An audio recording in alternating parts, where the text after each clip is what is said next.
Sveiks, strēlnieki! Nu, paskatīsimies, kas mums februārī te ir gaidāms. Strēlnieki februārī būs mierīgi. Mierīgi, gribētu teikt mazliet gausi, nesteidzīgi, bet arī šāda enerģija ir ļoti noderīga strēlniekiem. Tā vairāk ir vajadzība domāt plašāk, apcerēt plašāk, domāt par lietām, kas nav ikdienišķas, par lietām, kas ir tādas apceres vērtas. Tas ir doma par to, ko es gribētu turpmāk.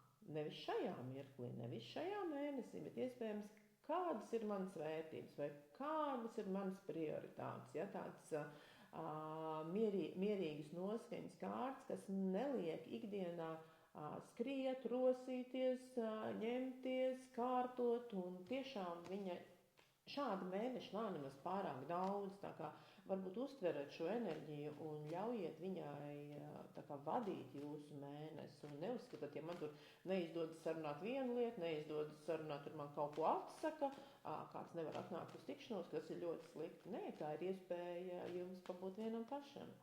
Darbs. Darbs neļaus pabūt vienam pašam. Darbā ir pietiekami liela dinamika, pietiekami liels ātrums, vajadzība katrā ziņā atbildēt, reaģēt, pieteikt, sarunāt, vienoties, iespējams arī ierasties. Līdz ar to te ir liela kustība, ātrums šeit ir paaugstināts, un tagad ir jāsaprot, kā jūsu apcerīgā enerģija sadarbos ar darbu.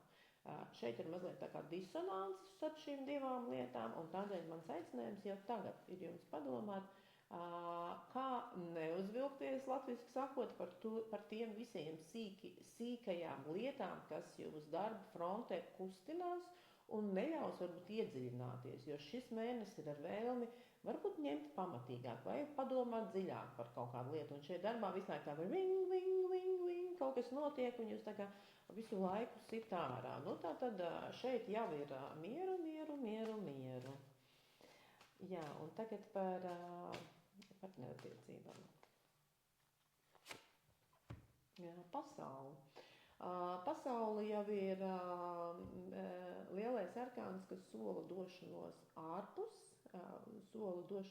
ārpus ierastā ritma, ārpus ierastiem notikumiem, un paskatīties mazliet savādāk. Nu, tiem cilvēkiem, kas šajā mēnesī gluži vienkārši dodas uz ārzemēm, tas ir tā kā iziet no tās ierastās vidas, kuras atrodos, un mazliet tā kā norēģēt savādāk, jo visu laiku darot vienas un tās pašas lietas vienā vidē, mēs mazliet tā kā apaugam tādiem paradumiem, kurus mēs pēc tam vairs nepamanām. Šeit ir ļoti jauki šajā mēnesī paskatīties no malas, tātad līdz ar to tāda attālināšanās no ierastās vidas ir ļoti ieteicama.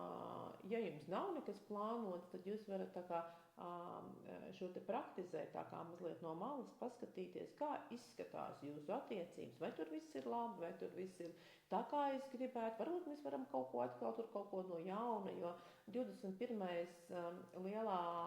lielais arkāns ir tā kā viena cikla noslēgums un jauna cikla sākums. Tas nozīmē, ka jūs varat kaut ko pielikt klāt savās attiecībās, kādu jaunu hobiju, kādu jaunu nodarbu, kādu jaunu iniciatīvu, ko jūs abi divi kopā turpmāk darīsiet un kas būs tas vienojošais.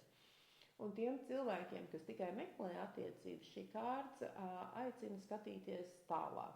Pasaule bieži vien mums aicina paskatīties arī uz citu nacionalitāti, uz citu tautību, uz citu ticību. Viņa aicina mums paskatīties citā kvalitātē uz partneriem nekā tajā burbulī, kur es meklēju, jo faktiski, pasaule tā kā atvērt logu un paskatīties mazliet tālāk nekā es to esmu līdz šim darījis. Nu, tad pamēģiniet šo informāciju kaut kādā veidā pielikt pie savu partneru meklēšanas metodēm. Nu, tālāk, un tagad padoms. Padoms ir, jūs jau redzat, klausīt taro kārtīm, ja? Padoms ir turēties pie mazajiem saviem ikdienas sīkumiņiem, pie tām praktiskajām, skaistajām lietām, varbūt mazām tādām rituāliņiem, ko jūs ikdienā darat. Un pārējā pasaule tā mainīsies apkārt jums, bet jums ir tā, varbūt tā ir kafijas krūze no rīta. Lai jums izdodas lielisks mēnesis, uz tikšanos!